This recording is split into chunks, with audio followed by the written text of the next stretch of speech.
Greetings, everyone. I hope you're doing well. You know, just when I thought we had people convinced that the world's not flat, that astronauts actually walked on the moon, and that drinking poison Kool-Aid isn't going to get you an eternal pass to partying on the tail of a comet, another outlandish concept or theory just seems to come along. And this one seems to have staying power that's just really uncanny. And that is the concept that you can train your dog to come when called, to walk next to you and not pull you, to not jump on everyone, to quit barking when you say so, to stay when you have guests over, to quit biting you and everyone else. That you can do all of this with just a ton of love and a whole bunch of bags of treats. In other words, all positive.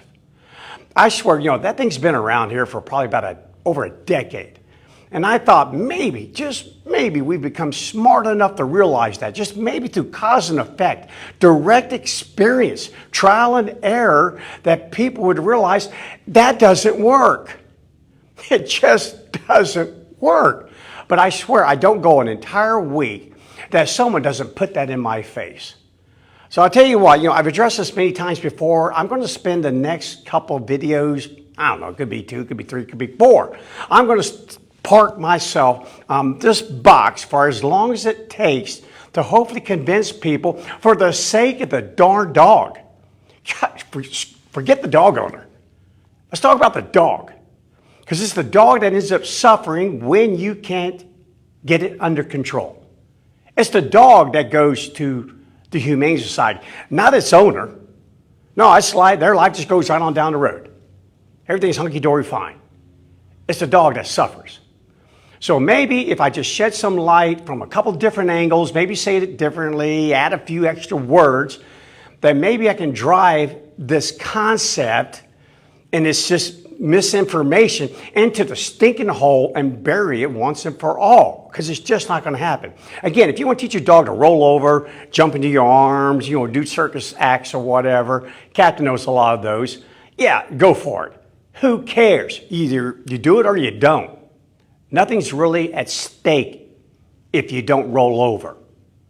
But there's a whole lot at stake if you don't come out of that highway when I call you. There's a whole lot at stake if you try to bite a 3-year-old child. There's many things at stake. Obedience is required.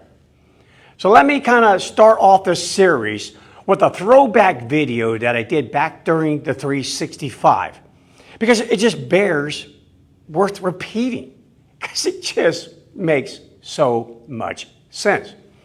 Okay, so here we go. I have a very good friend who's a very prominent child psychologist. So he kind of deals with that all positive thing from that standpoint, from a parent to their child. He deals with parents who don't provide like nourishment and protect their child and do all those things that a good parent's really supposed to do and stay within that context. Instead, they believe that they should be their child's very best friend. Yeah, BFFs, man. And they don't want to do anything that could harm that relationship. So that means all punishments, all obedience, out the darn window. And by golly, don't allow the child to do anything that could harm itself, let alone their relationship with their child. So he has to deal with this nonstop. And after several years of doing so and just wanting to bang his head up against the darn wall, he decided to build a few walls. In fact, what he did is he built a room, a little bit larger than the room I'm standing in right now. It's about 30 feet by 50 feet long. And in this room, so I'll just draw it up here, there's one way in and there's one way out. And in this room, he basically took a flea market of sorts and turned it upside down. There's upside down tables, upside down trash cans, boxes here and there, just a ton of obstacles all throughout this room. Okay, so what he does is he grabs one of these parents one at a time and he hooks them up with wireless blood pressure cuffs, heart rate monitors, And just so that he can gauge their stress response while they're performing a particular activity that he has in store for them. He guides them into this room. He opens up this door right here. And he says, you see the door on the other side past all the stuff in the room? They go, yeah. He goes, I'm going to shut this door behind you and lock you in this room.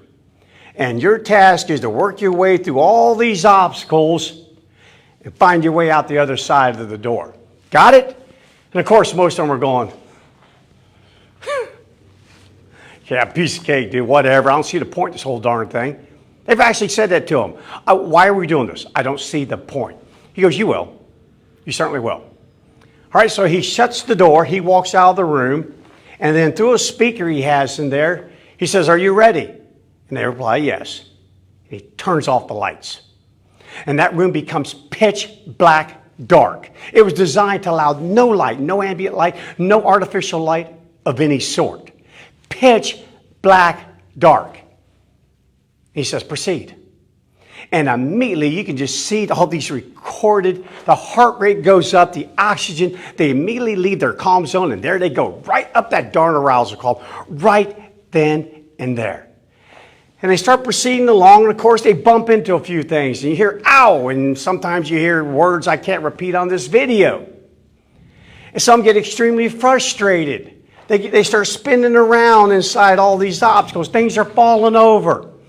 They're screaming, can we stop this? Can you just stop all of this? And he won't say a word. And he's done this with hundreds of parents. And here's what happened to all of them. Eventually, they work their way over to a wall. And when they get to that wall, immediately, and they feel that it's a perimeter wall, their heart rate starts to lower. And of course, they're breathing. Their stress response starts to decay from that upper level, that initial upper level. And then they start to systematically work their way along the wall. And eventually, they find their way out. And when the test is over, he gathers them up, allows them to relax, settle for a moment, decay back to their baseline.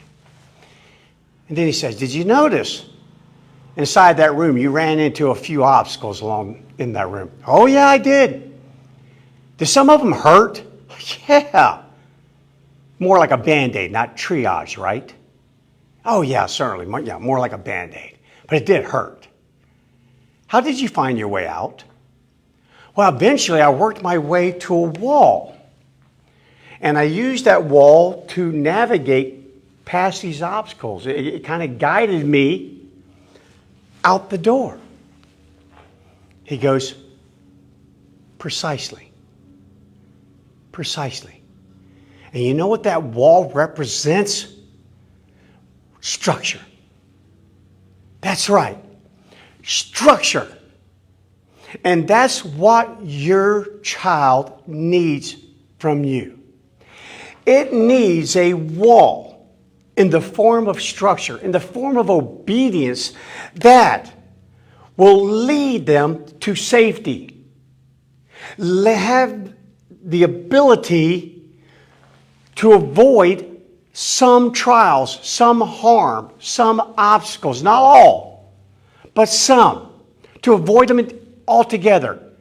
And if they encounter these trials and these obstacles, that structure that they can lean on is the very thing that will allow them to be guided around them, to overcome them.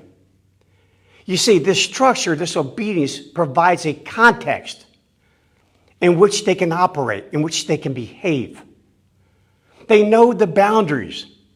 They know the rules. And so in a video that I will shoot either tomorrow or this weekend, I'll talk about safety signal hypothesis. How knowing that a trial is coming can actually allow you to relax during that moment, before the trial. Remember the calm before the storm? It allows you to be prepared, allows you to overcome it. Overcoming trials sets you up to successfully overcome future trials. But having no trials, having no Band-Aids will lead you straight to triage. And if this holds true for children, then remember Franz de Waal in his book, Are We Smart Enough to Know How Smart Animals Are? Where he makes the statement, why would we bother to study fear in our rat amygdala in trying to solve and help humans with phobias if continuity were not the default? That's why we study the brain of rats and primates, because continuity is the default. That's why we do it. So if it bears true for a child, then it bears true for your dog. So make sure there's some structure in your dog's life. Give them a safe context in which they can operate, which they don't have to worry about having some sort of punishment sprung on them. You know, I put out in a previous video, the fastest way to learn helplessness is when you are shown or you become convinced that any action you take under any sort of stressor, under any sort of trial, is independent of the outcome. And that's what happens when there's no wall. You don't know what will work. You have nothing to guide you. Nothing to steer. You are a rudderless boat on a river with one jagged boulder after another on it. No inability to steer. So that's the first video I'm going to give. Again, I got many more coming up.